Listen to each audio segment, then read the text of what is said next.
Da wollen wir drüber sprechen. Rainer Wendt ist bei mir zu Gast, der Bundesvorsitzende der Deutschen Polizeigewerkschaft. Schön, dass Sie sich Zeit für mich nehmen. Ich grüße Sie. Erwartbar heißt es, ich will fast schon sagen, ein bisschen lapidar von Seiten der Bundesregierung. Wie kommt dieses erwartbar bei Ihnen an? Ja, da bleibt einem fast die Spucke weg. Vor allen Dingen den Opfern muss die Spucke wegbleiben. Wenn man hört, wie ja lakonisch, ich würde fast sagen rotzig, aus dem Innenministerium das kommentiert wird, so nach dem Motto, es interessiert uns eigentlich nicht. Die Opfer interessieren uns eigentlich auch nicht. Die Tatsache, dass hier Menschen erstochen, erschossen, vergewaltigt und alles Mögliche werden kommentiert, ja, war zu erwarten. Was im Übrigen blöd ist in der Sache, denn die Innenministerin rühmt sich ja dafür, dass durch die stationären Grenzkontrollen, die jetzt überall stattfinden seit einiger Zeit, die Zahl der Asylbewerber runtergegangen ist. Das heißt, das ist auch noch unlogisch, was dort gesagt wird. Die Wahrheit ist tatsächlich, die Regierungen, die Bundesregierungen der letzten 20 Jahre stehen vor den Scherben ihrer Migrationspolitik. Es hat nicht funktioniert. Wir haben es eben nicht geschafft, wie Frau Merkel gesagt hat. Und das war auch von vornherein absehbar. Denn wenn Hunderttausende junge Männer völlig ohne persönliche Wurzeln hier irgendwo berufliche, ja, viele von ihnen traumatisiert.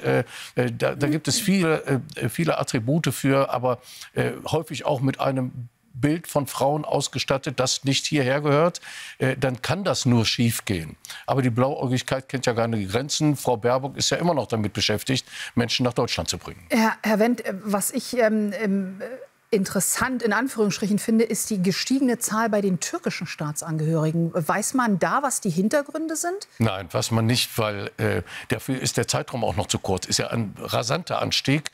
Könnte es mit antisemitischen Vorfällen zusammenhängen? Ja, das zieht sich durch alle Asylbewerber, fast durch alle Asylbewerber, islamistische Herkunft, islamischen Glaubens, die dann aber auch streng religiös sind, die fanatisch sind, die extremistisch sind. Da offenbart sich natürlich auch Antisemitismus. Wir sehen das fast wöchentlich in Berlin. Die Straftaten sind hier in Berlin dramatisch angestiegen, was antisemitische Delikte angeht. Für die ganz konkrete Polizeiarbeit heißt das was? Was hören Sie, was bekommen Sie an Rückmeldungen von Kollegen, die eben wirklich noch, und ich meine gar nicht mal die Hundertschaften, die eingesetzt werden bei den Demonstrationen, sondern die normalen Streifenbeamten, Beamtinnen, die da unterwegs sind. Was berichten die? Ja, da sind auch die Hundertschaften unterwegs, die ja die Streifenpolizisten unterstützen müssen, weil die schon lange nicht mehr klarkommen, ganz alleine. Und sie kriegen aus der Bevölkerung gespiegelt, was ist hier eigentlich los in Deutschland? Und was sie mitkriegen, ist, dass die Menschen Angst haben, dass die Menschen, dass die Stimmung in der Bevölkerung eine ganz andere geworden ist, als sie noch vor einigen Jahren gewesen ist.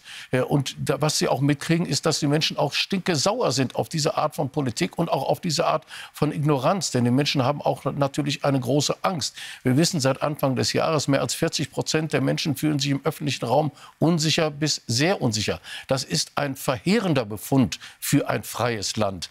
Denn das heißt ja, dass die Leute Vermeidungsverhalten zeigen. Sie gehen nicht mehr in die U-Bahn, sie gehen nicht mehr auf Volksfeste. Mein Enkel hat mir gerade erzählt, dass er nicht zur Kirmes gehen will, weil er dort Angst hat. Das heißt, ein Vermeidungsverhalten, das ja nichts anderes ist als ein kollektiver Verlust von Freiheit. Und das stärkt die politischen Ränder. Das Ergebnis sehen wir übrigens im Deutschen Bundestag in einer riesigen Fraktion der AfD, die viel zu groß ist. Rainer Wendt, danke schön. Gerne.